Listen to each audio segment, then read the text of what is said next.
Hi friends, వెనకటి పైన కదుతుంది. నేను మీకు కదుతుంది. నేర్చుకున్నామా? దాచండి, మైక్ తీయండి, తీయండి, తట్టకాయ తెచ్చుకోండి. 15వ సర్గ. రావణ సంహారం కోసం దేవతలు విష్ణువును ప్రార్థించుట. ప్రజ్ఞావంతుడును అధర్వనాది వేదముల యందు పండితుడును అయిన ఋష్యశృంగ మహర్షి దశరథునకు మాట ఇచ్చిన పిమ్మట తన భావి కార్యమును గూర్చి ఒక క్షణం ఆలోచించను. పిదప కర్తవ్యము స్ఫురింపగా ఆయన ఆ మహారాజునకు ఇలాగా ప్రత్యుత్తరం ఇచ్చెను. ఓ రాజా, నీకు పుత్రుడు కలుగుటకై అథర్వ శిరస్సు అను వేదభాగమందు పేర్కొనబడిన మంత్రములతో విద్యుక్తముగా పుత్రకామేష్టి అను క్రతువును నిర్వహించదను. అనంతరం ఆ ఋషి పుత్రకామేష్టి యాగమును ప్రారంభించను. ఆ తేజస్సాలి వేదమంత్రములను పఠించుచు అగ్నికి ఆహుతులను సమర్పించను. పిమ్మట బ్రహ్మాది దేవతలు, గంధర్వులు, సిద్ధులు, మహర్షులు తమ తమ హవిర్భాగములను గ్రహించుటకై యథాక్రమముగా యజ్ఞశాలయందు ప్రత్యక్షమైరి. ఇప్పుడు అశ్వమేధ యాగం అయిపోయింది ఇప్పటిదాకా. దీంట్లో ఏంటంటే దాని తర్వాత పుత్రకామేష్టి అను ఇంకొక యాగాన్ని లేదా ఇంకొక క్రతువును కూడా నిర్వహించజేశారు. ఋష్యశృంగ మహర్షి దశరథ మహారాజు దగ్గర చేయించారు. మనకు అందుకనే పుత్రకామేష్టి యాగం అనేది గుర్తుంటుంది, అశ్వమేధ యాగం అనేది అంతగా గుర్తుండదు, రెండు వేరు వేరు. అప్పుడు ఋష్యశృంగ మహర్షి పుత్రకామేష్టి యాగాన్ని స్టార్ట్ చేశారంట చేయించటం. దానికి ఏంటంటే బ్రహ్మాది దేవతలు, అందరూ దేవతలు, గంధర్వులు, సిద్ధులు, మహర్షులు వాళ్ళందరూ కూడా వచ్చారంట. దేవతలందరూ క్రమముగా సదస్సునకు చేరి సృష్టికర్త అయిన బ్రహ్మదేవునితో ఇలాగా విన్నవించుకున్నారు. ఓ దేవా, నీవు అనుగ్రహించిన వరప్రభావమున రావణుడు అను రాక్షసుడు తన పరాక్రమముచే మమ్ములను చిత్రహింసల పాలు చేయుచున్నాడు. అతనిని అదుపు చేయుటకు మేము ఆసక్తులం. హే భగవాన్, పూర్వము అతని తపస్సునకు నీవు మెచ్చి ఆయనకు వరమును ప్రసాదించితివి. దానిని గౌరవించుచు అతడొనర్చు దుండగములను అన్నింటినీ మేము ఓర్చుకొనుచున్నాం. ఆ దుర్మార్గుడు వరగర్వముతో ముల్లోకాలను బాధించుచున్నాడు. ఉన్నతులైన దిక్పాలులను ద్వేషించుచున్నాడు. స్వర్గాధిపతి అయిన ఇంద్రుని సైతం రాజ్యభ్రష్టుని గవింపచేయుచున్నాడు. అతడు వరగర్వితుడై కన్ను మిన్ను గానక ఎదురులేని వాడై ఋషులను, యక్షులను, గంధర్వులను, అసురులను అట్లే బ్రాహ్మణులను మిక్కిలి హింసించుచున్నాడు. రావణుడు క్రీడాపర్వతమున విహరింపుచున్నప్పుడు అతనికి భయపడి సూర్యుడు తన కిరణముల వేడిని కూడా తగ్గించుకుంటున్నారు. వాయువు కూడా భయముతో అతని సమీపమున తీవ్రముగా వీచుటలేదు. ఉవ్వెత్తు తరంగములతో నుండు సముద్రుడు అతనికి భయపడి చెలించుటలేదు. ఓ మహాత్మా, భయంకరాకారుడైన ఆ రాక్షసునకు భీతిల్లి మేము గడగడలాడుచున్నాం. కావున వారిని హతమునర్చు ఉపాయమును మీరే ఆలోచింపుము అని బ్రహ్మతో దేవతలందరూ చెప్పారనమాట. బ్రహ్మదేవుడికి, రావణాసురుడికి ఒకప్పుడు బ్రహ్మదేవుడు వరమిచ్చుంటారు, అతనికి ఎటువంటి కారణాల వల్ల చావు ఉండదు అనేది మనకి ఇప్పుడు నెక్స్ట్ వస్తుంది. అందువల్ల రావణాసురుడు అనే రాక్షసుడు ఏం చేస్తున్నారంటే దేవతల్ని, బ్రాహ్మణుల్ని అందరినీ బాధపెట్టి చాలా నీచమైన కార్యాలు అవన్నీ చేస్తున్నారనమాట. అందుకని దేవతలందరూ వచ్చి బ్రహ్మదేవునికి మొరపెట్టుకుంటున్నారు. మీరు ఇచ్చిన వరం వల్ల రాక్షసుడు అలా చేస్తున్నాడు, రావణాసురుడు అనే రాక్షసులు అందరినీ ఇబ్బంది పెడుతున్నాడు, అతన్ని సంహరించేదానికి ఏదైనా ఉపాయం మీరే చెప్పండి, మీరే వరం ఇచ్చారు కదా అన్నట్టు అడిగారనమాట. దేవతలు తనని ఇలా ప్రార్థింపగా బ్రహ్మదేవుడు కొంత తడవు ఆలోచించి వాళ్ళతో ఇలా అనను, భల ఆ దుర్మార్గుణ్ణి చంపు ఉపాయము స్ఫురించినది.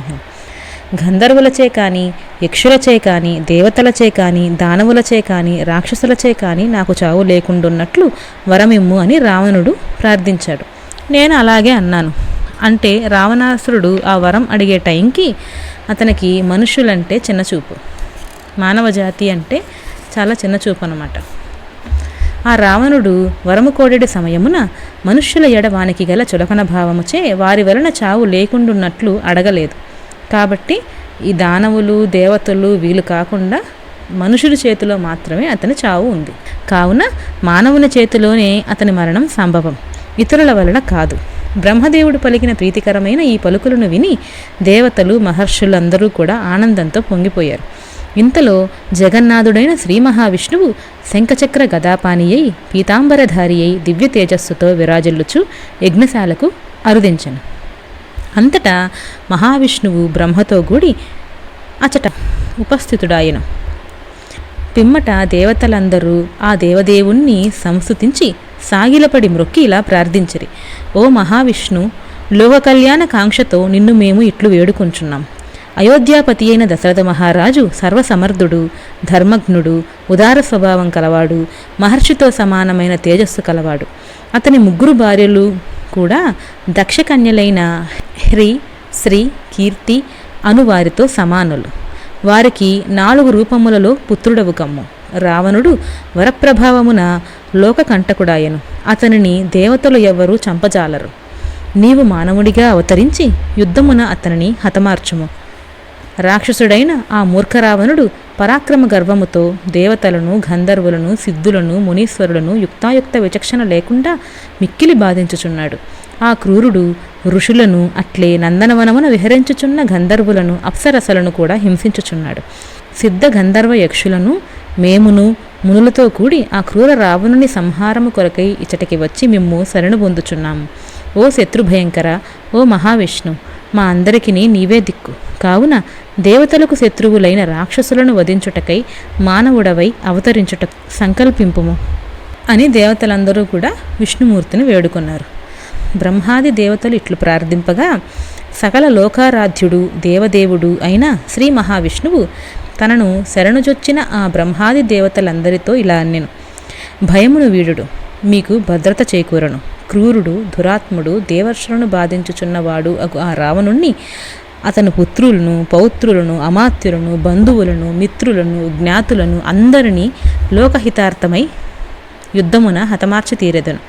పిమ్మట 11,000 సంవత్సరముల కాలము ఈ మానవలోకమును నివసించి ఈ భూమండలమును పరిపాలించదను అని వరమిచ్చారు విష్ణుమూర్తి. సకల ప్రాణులకు ఆధారమైన దేవదేవుడైన శ్రీ మహావిష్ణువు దేవతలకు వరమును అనుగ్రహించి మానవలోకమున తాను అవతరింపదగు స్థానమును గూర్చి ఆలోచించెను. పిమ్మట ఆ రాజీవలోచనుడు తాను దశరథ మహారాజునకు 4 రూపములలో పుత్రులుగా జన్మించుటకు సంకల్పించెను. బ్రహ్మరుద్రాది దేవతలు, ఋషులు, గంధర్వులు, అప్సరసలు దివ్యస్తుతులతో ఆ శ్రీ మహావిష్ణువును స్తుతించిరి. ఆ రావణుడు సహజముగానే గర్వితుడు, వరప్రభావముచే కన్ను మిన్ను గానకయున్నవాడు, ధర్మ విరుద్ధముగా ప్రతాపమును చూపువాడు, దేవేంద్రునకు శత్రువు, లోకములను బాధించువాడు, సత్పురుషులను మునులను హింసించేవాడు, తాపసులకు భయంకరుడు. అట్టి దుష్టుని సంహరింపుము. క్రూరరాక్షసుడైన ఆ రావణుణ్ణి, అతని బంధుమిత్రులను, సైన్యములను, పరివారములను తుదముట్టించి ఆర్తుల వెతలను బాపుము. పిదప ఓ దేవదేవ, మా బోటి వారికి అందరానిదియు రాగద్వేషములకు తావులేనిదియు అయిన వైకుంఠమునకు చేరుము అని అందరూ వేడుకున్నారు. శ్రీమద్ వాల్మీకి రామాయణంలో 15వ సర్గ సమాప్తం.